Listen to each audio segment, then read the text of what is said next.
Alors, bonjour Annie. Oui, bonjour.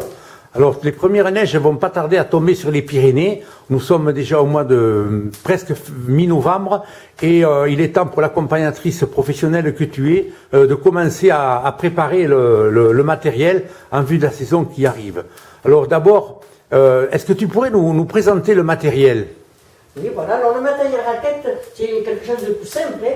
C'est une raquette avec par-dessus une attache qui permet donc bien de marcher gentiment. Ah oui, de marcher alors en levant le pied, je suppose. Voilà, le fait qu'on lève les pieds, bien c'est beaucoup plus facile que hier, les raquettes, eh bien c'était juste attaché à la raquette même et c'était un peu plus délicat pour marcher. Là c'est facile, c'est de la marche à pied en fait. Hein. Oui, suivant ce qu'on veut faire, la randonnée toute simple ou la simple balade, il n'y a aucun problème. Il y a plusieurs sortes de raquettes. Il y a la raquette pour homme parce que l'homme est un peu plus gros, un peu plus fort que souvent que les dames. Puis il porte un sac, hein, souvent un peu lourd. Et puis il y a de la raquette qui peut être plus petite, donc c'est pour les femmes, on voit déjà une petite différence. Hein, voilà. Et puis aussi on a pensé aux enfants. Eh bien, il y a cette raquette toute simple. Voilà, celle qui est avec un caoutchouc, qui est vite chaussée, et puis une un peu plus sophistiquée, pour faire comme les grands, avec cette petite plaque. Pour les ados, quoi, un peu. Voilà, c'est ça, pour les plus grands. Voilà. En fait, la raquette, ça sert à quoi, en fait? Bien, à se déplacer sans trop, en évitant de s'enfoncer. D'accord. C'est pour ne pas s'enfoncer dans la neige. On peut dire que la raquette, c'est le prolongement de la randonnée estivale. C'est la promenade en montagne. Absolument, absolument. D'accord. Et qu'est-ce qu'après comme matériel, comme chaussures par exemple, qu'est-ce qu'il faut?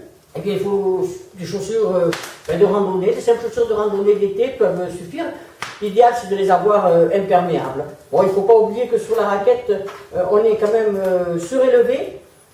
C'est le premier qui, quand il s'enfonce, c'est le premier qui, en faisant la trace, qui va se mouiller. Derrière, en principe, il n'y a aucun problème. C'est l'accompagnateur, quoi, en fait, qui se mouille les pieds quand on se les mouille. C'est ça. Et après, comme habit, qu'est-ce qu'il faut? Alors, l'habit, moi, personnellement, je conseille aux gens, bien, s'ils ont un équipement de ski, s'ils sont skieurs, bien qu'ils n'oublient pas l'équipement de ski. Ouais, si ce ne sont pas skieurs, c'est ce vanourac.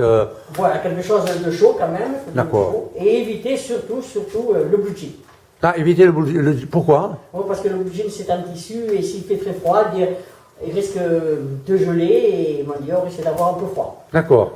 Et dans les Pyrénées, est-ce qu'on peut faire de la raquette facilement? Est-ce qu'il y a beaucoup d'endroits? Oui, bien sûr, il y a dans les montagnes environnantes. S'il y a l'altitude, s'il y a de la neige en basse altitude, on peut en faire dans le Piémont. Sinon, eh bien voilà, on va un petit peu plus haut.